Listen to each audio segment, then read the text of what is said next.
सभापति महोदय, मैं निर्दलीय विधायक हूं। मेरे क्षेत्र के स्कूल में गार्डन बना रहा हूं, ट्रैक बना रहा हूं और स्विमिंग पूल तक सरकारी स्कूल में मैं बना करके छात्रों को दे रहा हूं। तो जब अजीत यादव दे सकता है तो सरकार क्यों नहीं दे सकती? लेकिन सभापति महोदय, पैसा वहां खर्च किया जाता है जहां मोटे आसामियों से माल आ जाता है। सभापति महोदय, तक जमीन नहीं है हिंदुस्तान में, और वो जमीन का जो बैंक है, लैंड बैंक है, वो मेरे राजस्थान के पास है। अब नजर उसके ऊपर पड़ गई है पूंजीपतियों की, और इसलिए लुटाने में लग गए। उस अडानी को सोलर पार्क बनाने के लिए 1.5 लाख बीघा जमीन देने की तैयारी सरकार कर रही है। अडानी के लिए बिल आ जाएगा कि कितनी जमीन ले लो, रिलायंस ले लो, कोई भी ले लो, टाटा ले लो, लेकिन यहां के बेरोजगार युवाओं के लिए बिल नहीं आएगा।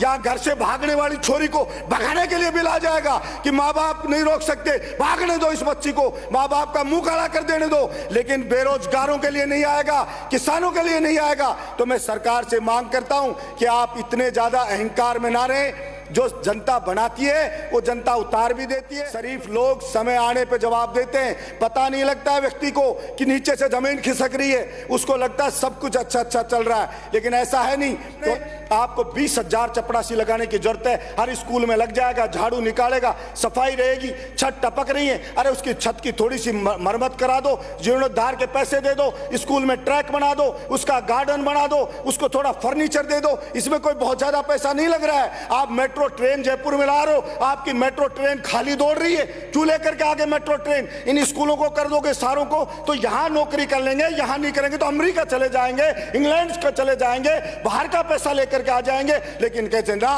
और फिर भी गर्मी में रोता रहा किसान, मुझे जाके फैक्ट्रियों की बिजली काटनी पड़ी। अब भाई गांव में बिजली दो, बच्चा पढ़ना चाहता है तो बिजली नहीं है, बिलख रहा है बेचारा गर्मी के अंदर, पर कोई चिंता नहीं। शहर में एसी में सोते हैं हम, हमें पता ही नहीं गांव में कौन रो रहा है, कौन तड़प रहा है, किसको क्या दर्द है, किसी को परवाह ही नहीं है, क्योंकि हमें खुद महसूस नहीं हो रहा। किसान के लिए मैंने कहा, भाई किसान को आप पानी दे दो, उसको बिजली दे दो। और वर्तमान में किसान के सामने अब सबसे बड़ी समस्या खड़ी हो गई है, पानी बिजली के साथ साथ आवारा पशुओं की, उसकी पूरी फसल को नष्ट कर रहे हैं। मैंने सदन में कई बार मांग करी, अरे आप कह रहे हो तार बाढ़ लगाएंगे, उस बाढ़ को आपकी को कोई उखाड़ ले जाता है, कोई खा जाता है, कितनी लगी कितनी नहीं लगी। अरे भाई मैंने कहा ये जो नंदी है इनकी नसबंदी कर दो, उसमें कितना पैसा लगता है, क्या ये दिमाग में नहीं आती किसी के? आदमियों की नसबंदी कर दोगे, लेकिन कैसे नंदी की नसबंदी नहीं करेंगे, तू नष्ट करेगा सारी की सारी फसलों को, उसमें कौन सा पैसा लग रहा है सरकार का? पर पता नहीं मेरी समझ से बाहर है। मैं 4 साल से मांग करता आ रहा हूं प्रत्येक सत्र में कि जिस प्रकार से 22 राज्यों में अलग अलग कानून बना करके राजस्थान के युवाओं को रोजगार पाने से रोका जा रहा है, तो या तो केंद्र सरकार कानून बना के और उन कानून बने हुए उन कानूनों को स्टेट ने जो बनाए उनको निष्प्रभावी करे, जिससे राजस्थान के बेरोजगार को भी रोजगार मिले।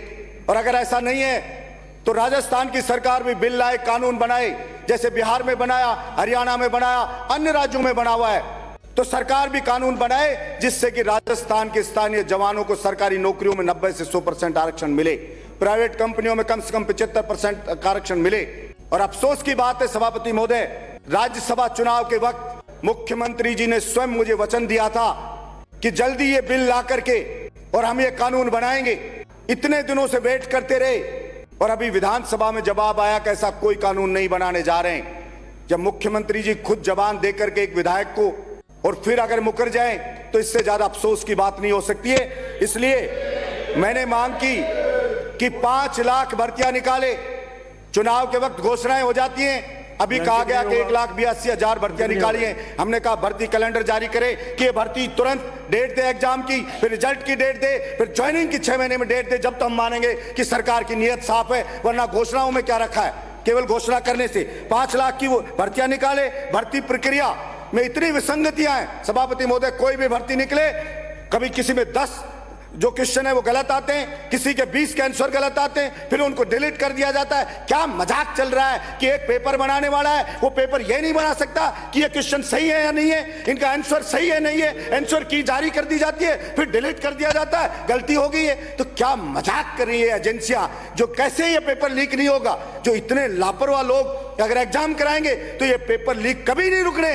और ये टफ पेपर क्यों दिया जाता है सभापति महोदय? इसलिए दिया जाता है कि पढ़ने वाला बच्चा कांस्टेबल में भर्ती होना चाहता है, आईएएस का पेपर पकड़ा दिया, वो पढ़ेगा, उसका लेवल वही है, तो वो सेलेक्ट कैसे होगा, सोल्व कैसे करेगा? और जिसने पेपर चुरा लाया वो सोल्व करके दे देगा, उसका सिलेक्शन हो जाएगा, वो थानेदार बन जाएगा, वो अधिकारी बन जाएगा, और वो बेचारा अपने घर रोता चला जाएगा। सभापति महोदय, मजाक चल रहा है राजस्थान के अंदर, लेकिन मैं कहना चाहता हूं राजस्थान की सरकार को कि आपने बलजीत यादव की सहन शक्ति को देखा है, बलजीत यादव के सीने में धड़कती हुई आग को आपने नहीं देखा है शायद। और मैं बलजीत यादव ऐसी सदन में आज घोषणा करता हूं, 2 बार सूर्य उदय से सूर्य अस्त होने तक मैं दौड़ा कि सरकार का ध्यान आकर्षित करवाऊं, सड़क पे दौड़ के भी करवाऊं, विधानसभा में भी करवाऊं। पता नहीं क्यों सरकार को हमारी आवाज, हमारी पुकार, गरीब की सिसकी, उसके टूटे हुए सपने की सिसकी सुनाई नहीं दे रही है। इसी सदन में आज मैं घोषणा करता हूं, 16 तारीख से 200 की 200 विधानसभा के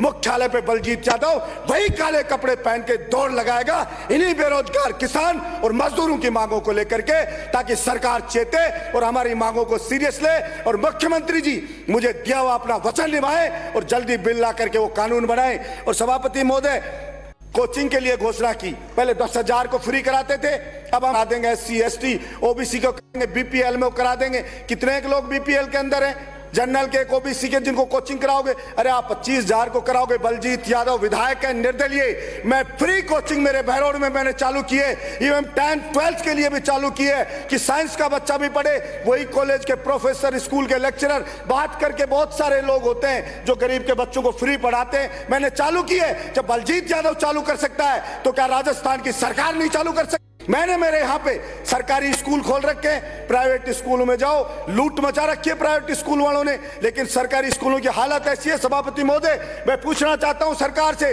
अरे सरकारी स्कूल में एक चपरासी नहीं है, चपरासी नहीं है तो स्कूल में झाड़ू कौन निकालेगा, उसकी सफाई कौन करेगा, मेंटेनेंस कैसे होगा?